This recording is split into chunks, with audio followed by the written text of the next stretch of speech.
itu adalah budaya positif bagian yang kedua setelah tadi dipaparkan oleh Bu Yanti terkait dengan keyakinan kelas.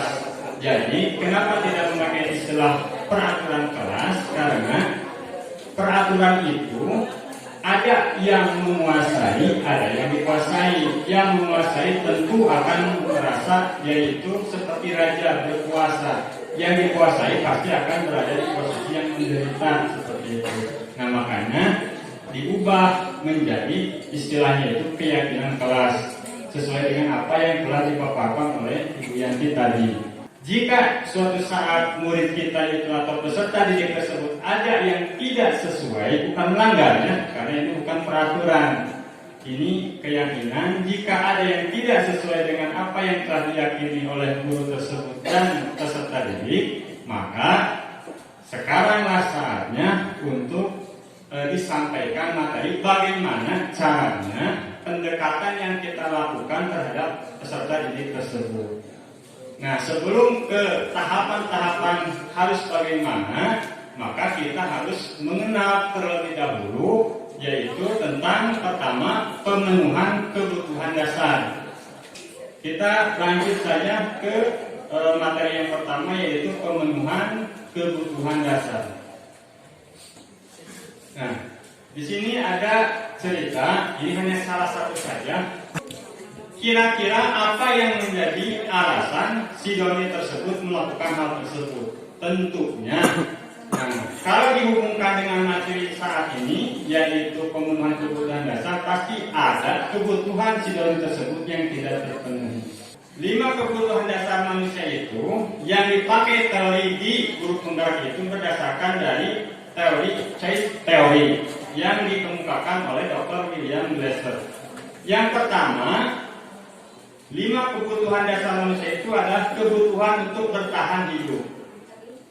Kebutuhan untuk bertahan hidup itu bahwa setiap atau semua makhluk hidup itu dia itu berjuang untuk bertahan hidup dan salah satunya untuk melestarikan keturunannya atau bereproduksi.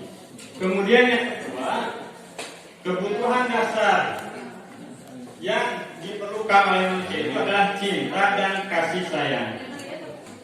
Kemudian yang ketiga, penguasaan. Yang keempat adalah kebebasan. Supaya posisi kontrol kita itu sangat tepat gitu ya. Istilahnya apa ya? Kita itu tidak akan langsung negatif thinking terhadap anak tersebut gitu.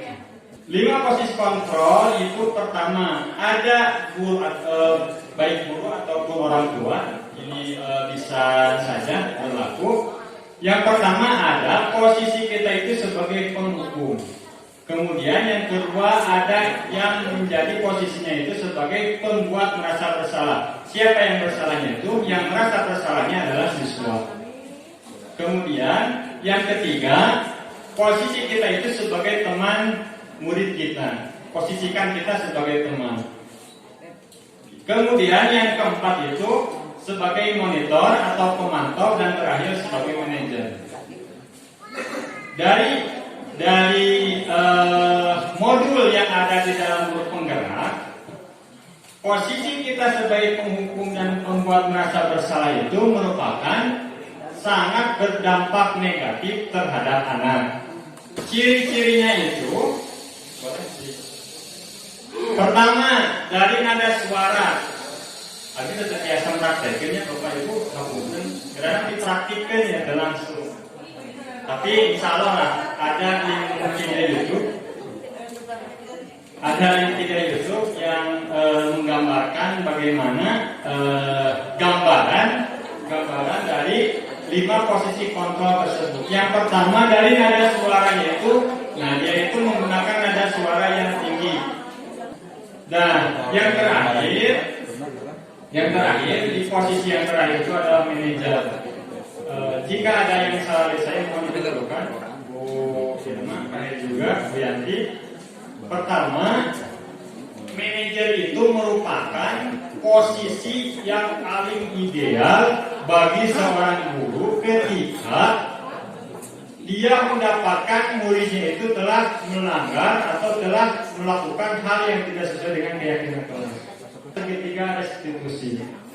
Kalau dilihat dari pengertiannya, restitusi itu merupakan proses menciptakan kondisi bagi murid untuk memperbaiki kesalahan mereka, sehingga mereka bisa kembali pada kelompok mereka dengan karakter yang lebih kuat. Nah, inilah singkatnya. Ketika ada anak yang melakukan kesalahan, jangan sampai anak tersebut menganggap bahwa atau berpikir bahwa dia itu melakukan kesalahan gitu. Tapi ketika dia berpikir bahwa dia tidak melakukan kesalahan, dia sadar gitu bahwa perbuatannya itu merugikan yang lain. Ya. Nah, dengan adanya restitusi ini, maka seorang guru itu akan membuat anak tersebut tetap merasa salah, tetap merasa melanggar aturan atau melanggar keyakinan kelas, tetapi dia alasannya tersebut memiliki alasan tersendiri seperti itu, dan dia meyakini bahwa kedepannya dia tidak akan melakukan kesalahan yang sama gitu. Yang berubahnya itu anak tersebut bukan karena takut terhadap guru, tetapi dia yang sadar secara sendirinya gitu. Lewat apa? Dari cara restitusi ini. Itu saja dari saya. Akhir kalam. Assalamualaikum warahmatullahi wabarakatuh. Waalaikumsalam warahmatullahi wabarakatuh. Sekarang kita itu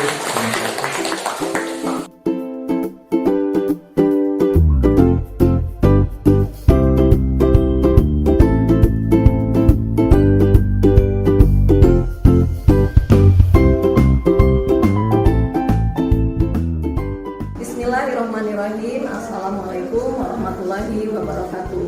Perkenalkan, saya Elis Nurhayati, guru dari SMA Negeri 16 Garut. Pada kesempatan ini saya ingin menyampaikan bahwa CGP telah melaksanakan aksi nyata mulai dari workshop, terus juga pendampingan kepada wali kelas untuk membuat kesepakatan kelas, dan yang kemarin terakhir adalah sosialisasi berkaitan dengan buku saku digital.